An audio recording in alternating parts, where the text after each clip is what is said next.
हमारे बाहर के देशों के खिलाड़ियों के बारे में से एक के बारे में जानकारी मुझे है बहुत पक्की और गहरी। बोरिस बेकर नाम का एक टेनिस प्लेयर, वो बहुत सारे यूरोप के और अमेरिकन कंपनियों के विज्ञापन करता रहा हेल्थ टॉनिक के।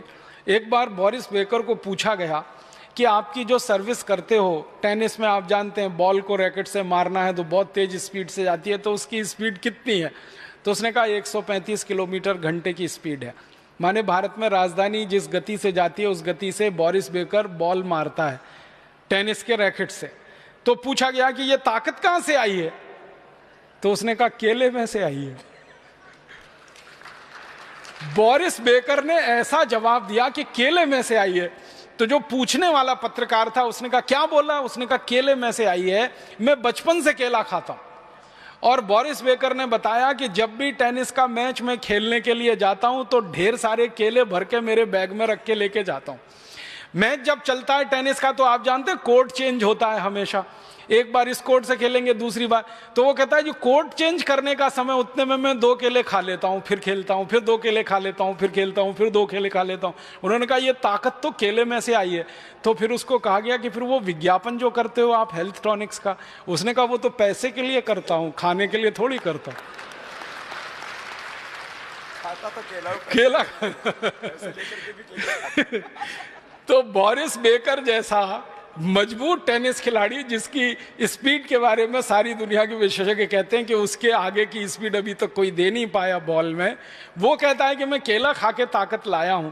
तो आपके पास आने वाले मरीज को ये कहानियां सुनाइए, बोरिस बेकर की कहानी सुनाइए, ये सब क्रिकेट खिलाड़ियों के बारे में बताइए कि ये अपनी जिंदगी में साधारण चीजें खाकर असाधारण बने हैं।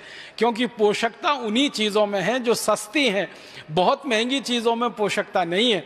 हमारे देश के साधारण जो नागरिक हैं उनके दिमाग में एक वायरस घुस गया है। इस वायरस को आप सभी चिकित्सक निकाल सकते हैं अच्छे तरीके से। वो वायरस है कि जितनी महंगी दवा उतनी अच्छी, जितना महंगा ताकत का टॉनिक उतना अच्छा, जितना ज्यादा फीस ले डॉक्टर उतना अच्छा।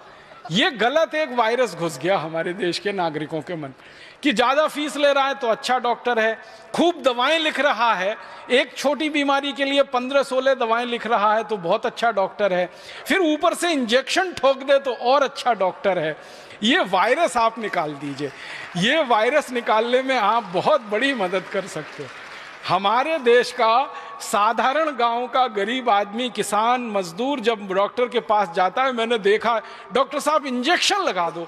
अब डॉक्टर साहब मना कर रहे हैं कि इंजेक्शन की नहीं लगा दो, आप जरूरत नहीं है, फिर भी लगा दो, चाहे पानी का ही लगा दो आप, तो उसको मन में संतोष हो जाए।